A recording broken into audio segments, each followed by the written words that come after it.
Masaya nga yung bebe ko dahil kasama niya yung mga kumari niya. Anak yan ng mga kaibigan ko kaya naging magkakaibigan na rin sila. Wala naman kasi silang choice kundi magkasundo-sundo. Tsaka na lang sila magplastikan pagka malalaki na sila. Pakain-kain lang sila sa ngayon pero magchichismisa na rin yan soon. Gogora nga kami ng Pampanga kasama yung mga BFF ko. Kaso mare, nasa kalagitnaan pa lang kami ng biyahe. Umaariba na yung isa. Kabod na lang akong hininga ng supot dahil gagawa daw siya ng lugaw. Mabuti na nga lang at may lagayan ako ng parcel dito. Ako naman ngayon ang magpapaship ng lugaw papunta ng Shenzhen, China. Nandito na nga kami ng bebe ko kasama yung mga kumare niya. Syempre mare, hindi lang yung mga ina magbabanding, kundi sila rin. Magkakasundo pa sila sa ngayon pero magsisipagplastikan rin. Maniwala kayo sa akin dahil magmamana lang yung mga yan sa amin. Ang sabi ko nga sa kanila, pupunta kami ng Paris. Literal na Paris naman to, pero restaurant nga lang. Paano naman kami mangingibang bansa, wala naman kaming mga passport. Shoot amare, valid ID ngayon wala kami, passport pa kaya? Paano naman kami magkaka-valid ID kung valid ID din ang hinahanap sa amin? Wala naman kaming maibigay kaya naging butaw na lang kami.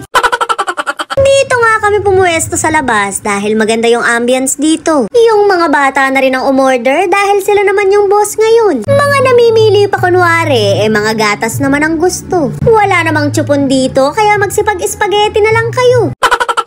Napakatahimik nga ng paligid pero umaalingaw yung mga bulong ng lamok. Hindi naman kami kinakagat dahil dati kaming mga halaman. Wala rin naman silang masisip-sip sa amin dahil alak na dumadaloy sa mga ugat namin. Abay sila rin naman ang kawawa dahil kabod na lang silang malalasing.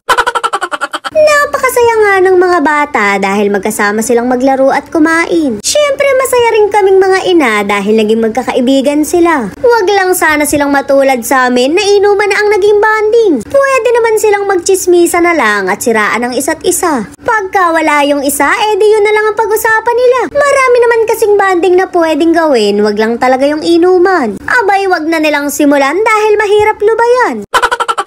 Mare, hindi ko nakikita yung sarili ko sa kanila. Hindi naman kasi ako ganyan nung ako'y bata pa. Hindi kami nakakakain sa labas kasama yung mga friends ko. Nasa gitnang bukid kasi kami para maglaro ng moro-morong kabugan. Dinaig ko pa nga yung mga kalabaw doon sa sobrang tagal ko sa arawan. Umuuwi na lang talaga ako kapag may dala ng pamatpat yung tatay ko. Pagka tsinelas lang mare ang dala, hindi pa ako nagpapatinag. Pagka pamatpat na yung tangay, alam kong seryoso na siya.